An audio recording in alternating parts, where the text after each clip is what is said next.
Salut les mémonistes, ici Mémorole et aujourd'hui vous allez franchir une nouvelle étape vers votre super mémoire et ce grâce à une technique extrêmement puissante qui vous permettra de retenir n'importe quel type d'information chiffrée. Restez bien jusqu'à la fin parce qu'il va y avoir des informations complémentaires.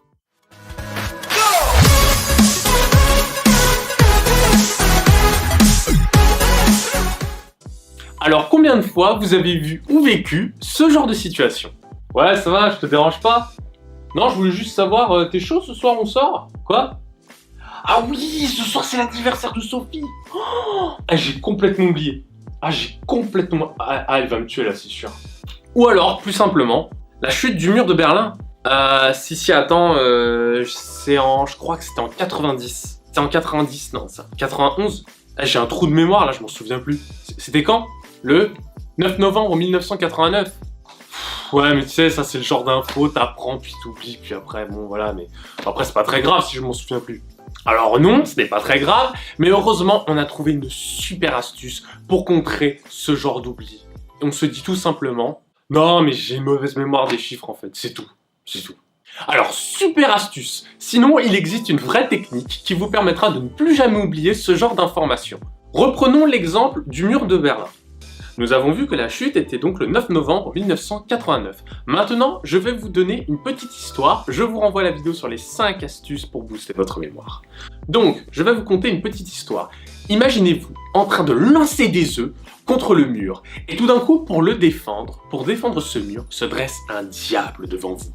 Vraiment, imaginez le diable. Et celui-ci n'est pas assez fort pour contrer tous les œufs, alors il se transforme en puissant minotaure. Et grâce à sa transformation, il peut désormais contrer tous les œufs qu'on lance contre le mur.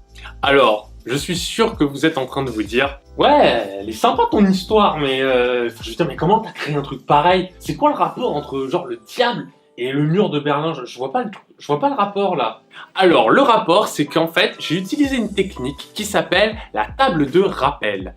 Et en quoi consiste la table de rappel? Il s'agit en fait de transformer les chiffres en images.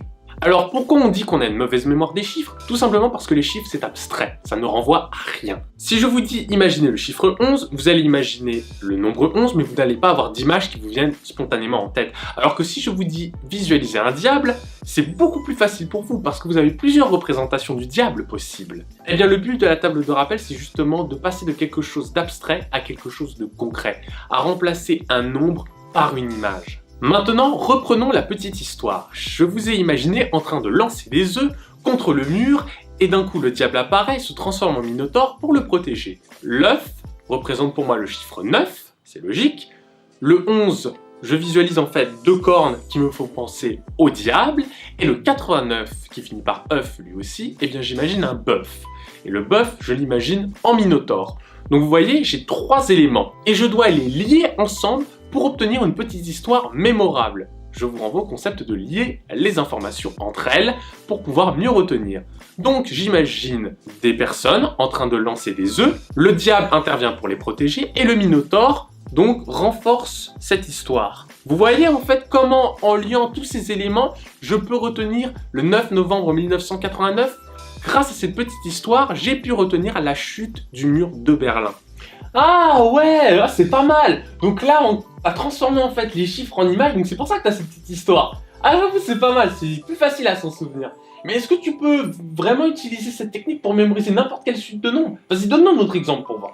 Ok, je vais vous donner un autre exemple. Alors, fermez les yeux s'il vous plaît et visualisez bien la scène. Visualisez James Bond sur le bord de la route qui est déguisé en Père Noël et il est avec une bouteille de vin à la main et il est complètement bourré. À cause du vin, il est complètement pété.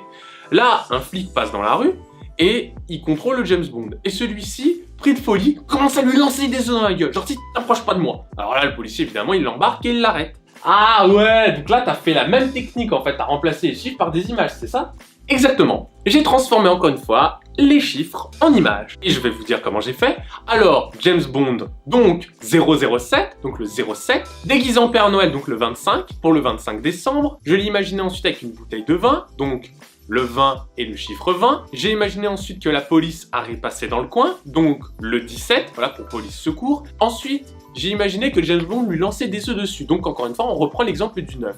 Et vous voyez, j'ai le 07, j'ai le 25, j'ai le 20 j'ai le 17 et j'ai le 09. Et en liant les informations entre elles, en transformant les nombres en images et en liant les images entre elles, je peux obtenir une petite histoire mémorable. Cette petite histoire m'a donc permis de retenir cette séquence de chiffres qui aurait pu être un numéro de téléphone de façon beaucoup plus efficace. Pourquoi? Parce que j'ai transformé des informations abstraites en quelque chose de concret. C'est là toute la puissance de la table de rappel. Vous pouvez désormais retenir n'importe quel type de séquence de chiffres sur une durée beaucoup plus longue et avec beaucoup moins d'efforts. Sachez que cette technique a permis à un mémoniste japonais de pouvoir mémoriser les 200 000 premières décimales de pi. De quoi? Ça sert à rien. C'est vrai, ça sert à rien, mais attendez, c'est quand même une belle performance. On parle quand même des 200 000 premières décimales de pi. Ouais, bon, ok, c'était génial. Alors maintenant, dis-nous, comment tu as fait pour construire ta table de rappel? Allez, vas-y, nous aussi, on veut devenir des pros de la mémoire. Alors, je ne vais pas vous dire tout de suite comment créer votre table de rappel parce que sinon cette vidéo serait beaucoup trop longue, mais ne vous en faites pas. La prochaine vidéo va justement vous donner plusieurs méthodes pour pouvoir construire votre table de rappel parfaite et ainsi vous deviendrez des dieux des chiffres. Alors si tu penses avoir enfin vaincu ta peur des chiffres, alors n'hésite pas à mettre un petit pouce bleu, ça fait toujours plaisir, à partager cette vidéo, à t'abonner et sur ce, je vous dis adios mes mémos.